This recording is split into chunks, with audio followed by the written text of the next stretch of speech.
Thank you very much. Thank you very much. Thank you. Thank you very much. Thank you. Thank you very much. Thank you. Thanks. Thank you very much. Thank you. Thank you. So for those of you who don't have my home phone number, do you have a pen? 651-201-3468. I live alone with 2 German Shepherds. They don't know how to answer the phone, so you either get security or get me. 651-201-3468. Yeah.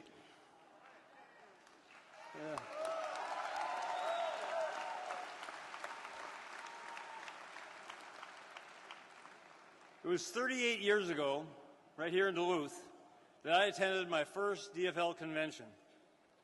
Since then, I have worked for and worked with many outstanding political leaders who have stood at this podium before you and previous delegates. But I've come to realize that the people who really make the DFL, who make this a great party, are not standing up here. They're you, sitting and standing out there. You are our DFL party. You define it, you lead it, you make it successful or not. So when I look back on my 38 years of DFL conventions, I see the faces of many remarkable women and men who gave tirelessly of themselves to support our causes and our candidates. And I am proud to have stood with them and with you.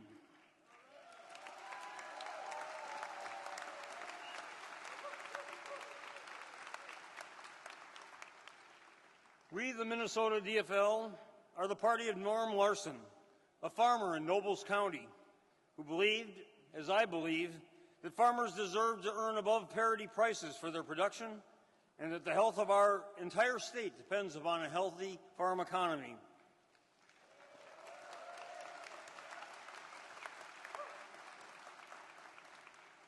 We're the party of Nellie Stone Johnson, an African-American woman who believed, as I believe, that everyone should have the same opportunities to achieve the American dream, and it is our job to secure and assure those rights.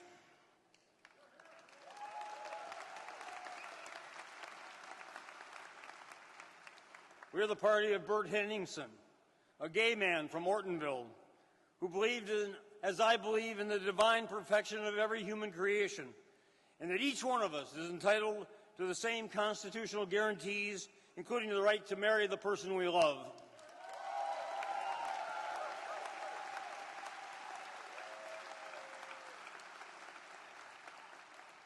We're the party of David Rowe, former president of the Minnesota AFL-CIO, who believed, as I believe, in the right of all men and women to organize themselves and bargain collectively for better wages and working conditions.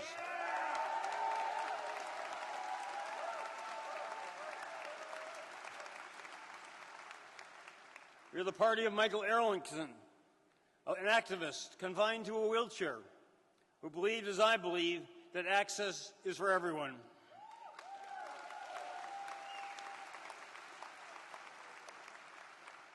We're the party of Patricia Torres Ray, Herb Fong, Rena Moran, and Susan Allen, DFL leaders who believe, as I believe, that all Minnesotans are entitled to representation in our legislature.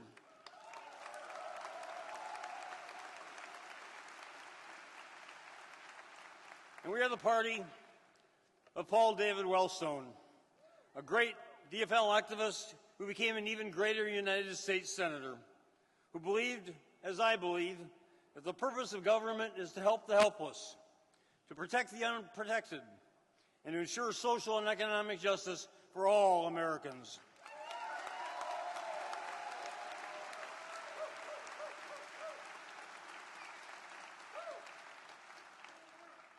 These women and men, their lives, their causes, and victories are our great legacy.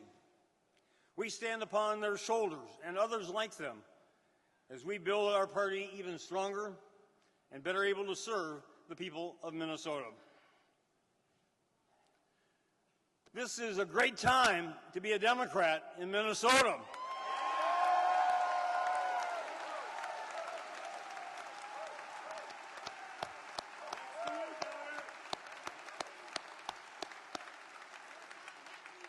Aren't you proud to be a DFLer? Yes. I couldn't hear you. Yes. I sure am. And it's a great time to stand up proudly for all that we've accomplished and to compare ourselves and our policies and our platform with those of the Republicans. Compare the last two DFL-led legislatures with the previous 2 years under Republican majorities. Despite a looming $6 billion deficit in 2011, Republicans refused to raise income taxes on Minnesota's wealthiest citizens. They preferred to cut $2 billion from higher education, health care, and human services. They're ready to make another $1.5 billion in even more brutal cuts, or borrow another $1.5 billion from our schools and our future, or allow more steep property taxes, so that all that, or any of that, they preferred to protecting the richest Minnesotans from paying their fair share of taxes. They also found the time to pass two horrible constitutional amendments and 57 bad bills that would have become bad laws, except I vetoed them.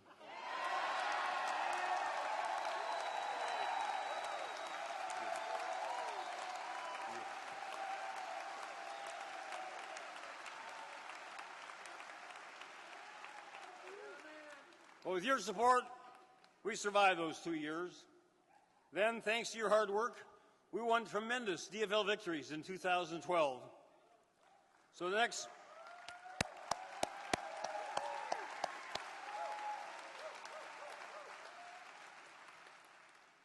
January, we went to work, a DFL legislature and a DFL governor, and we produced what I had promised: progress.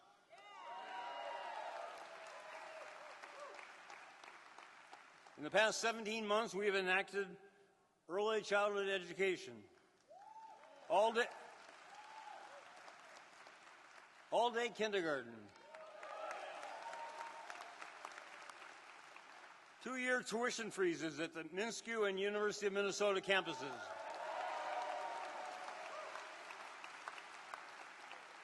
marriage equality,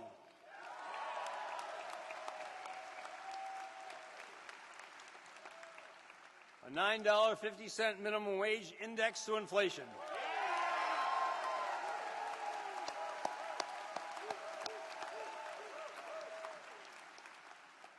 strong anti-bullying legislation,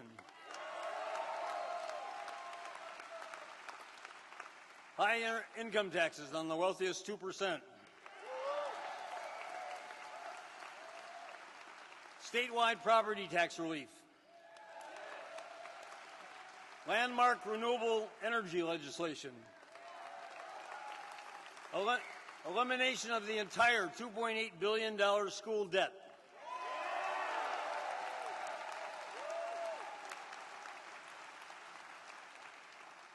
an honestly balanced state budget, and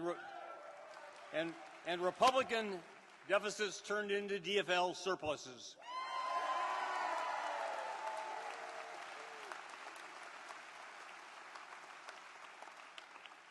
That's a pretty good beginning.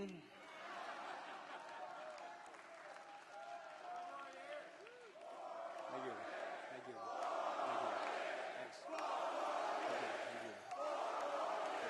Thank you. Thanks. Thank you. Republicans said that if we raised taxes on the rich and closed corporate loopholes, we would ruin our state's economy. Instead, businesses have added 145,000 jobs in Minnesota during the last 3 years.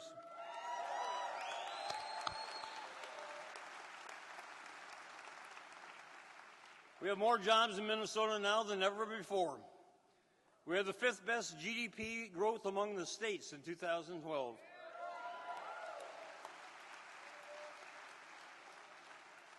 The Gallup Jobs Index ranked us number 5 in 2013.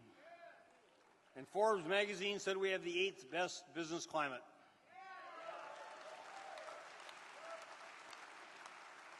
We have helped finance business expansions all over the state.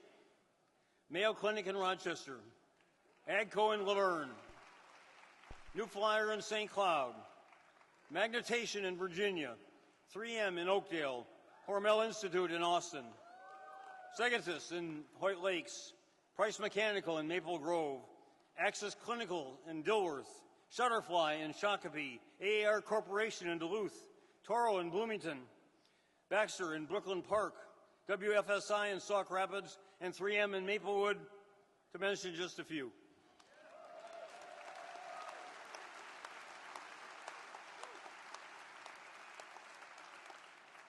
We partnered with businesses to make major projects happen, which the Republicans would have rejected.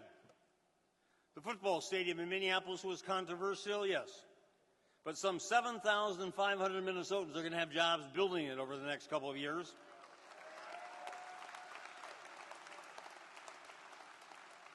And almost 3,000 of them will be minorities.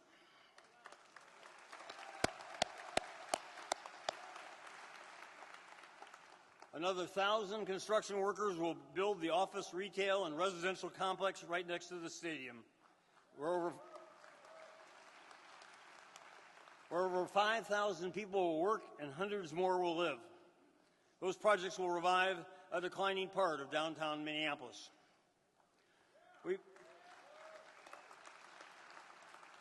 We partnered with Mayo Clinic to build a destination medical center in Rochester.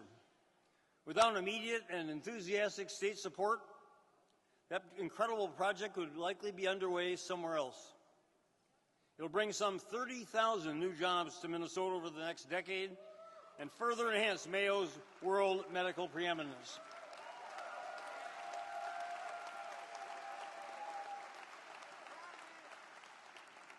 And my terrific running mate, Tina Smith, made that happen by maneuvering that legislation through the legislature in 2013, and they liked her so much they appointed her chair of the Destination Medical Center Board in Rochester.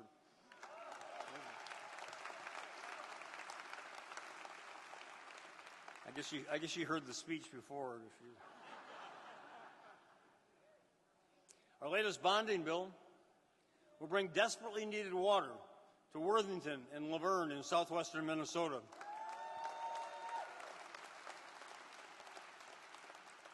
The area's Republican legislators gave it lip service. We gave it $72 million.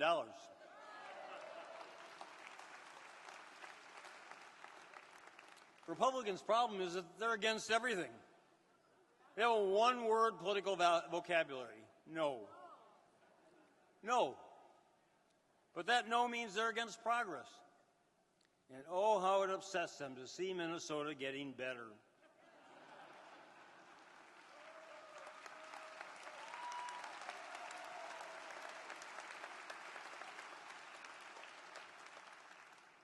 Well, they're going to have a lot more to get upset about.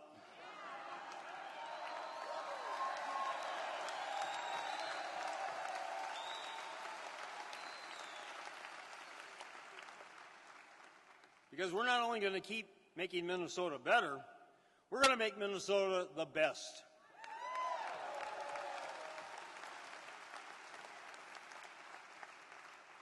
As it has been and still is in so many ways.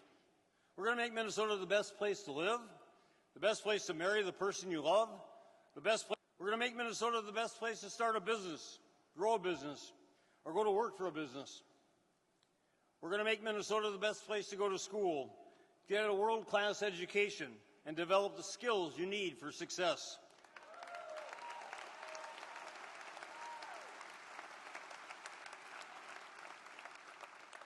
We're going to make Minnesota the best place to breathe the air, to drink the water, and to catch fish in it.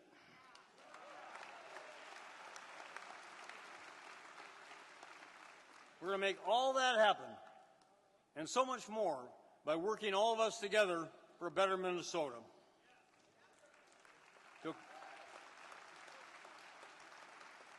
To accomplish it, we're going to need a strong DFL team. I've been blessed for the past 4 years with the terrific Lieutenant Governor Yvonne Pretner-Solon,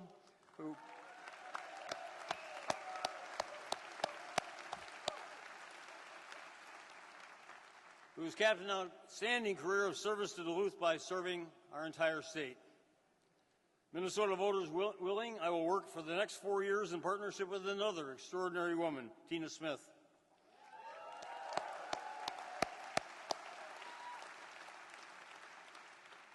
As Chief of Staff, Tina took on the toughest tasks and excelled at all of them. She will be a fantastic statewide leader.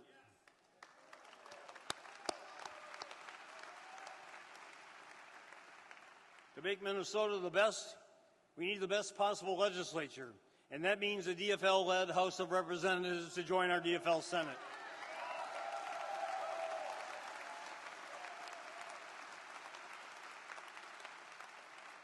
That is absolutely crucial. Our DFL legislators have stood strong for us. Now it's our turn to stand strong for them and get them all reelected.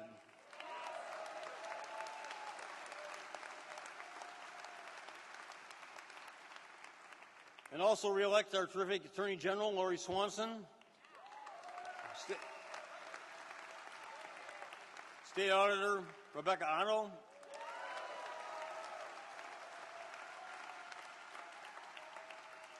and a new terrific Secretary of State, Steve Simon.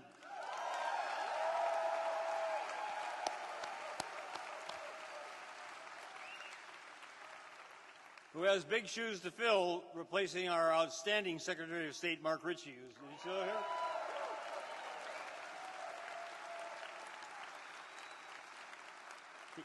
He heard the speech before, too, I guess. We also need the very best partners in Washington. That means we need to re-elect Senator Al Franken,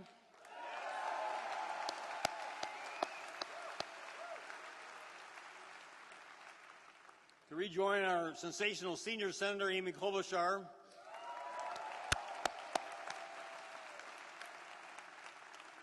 who give us the best Senate team in Washington, and 5 outstanding House members, Colin Peterson, Betty McCollum, Tim Walz, Keith Ellison, and Rick Nolan, and preferably more.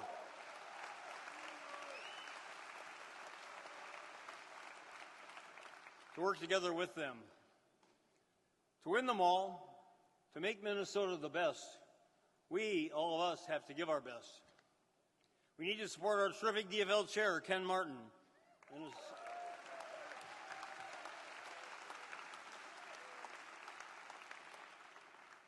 One way to find out who's not up here is to introduce them and see. And Associate Chair Marge Hoffa.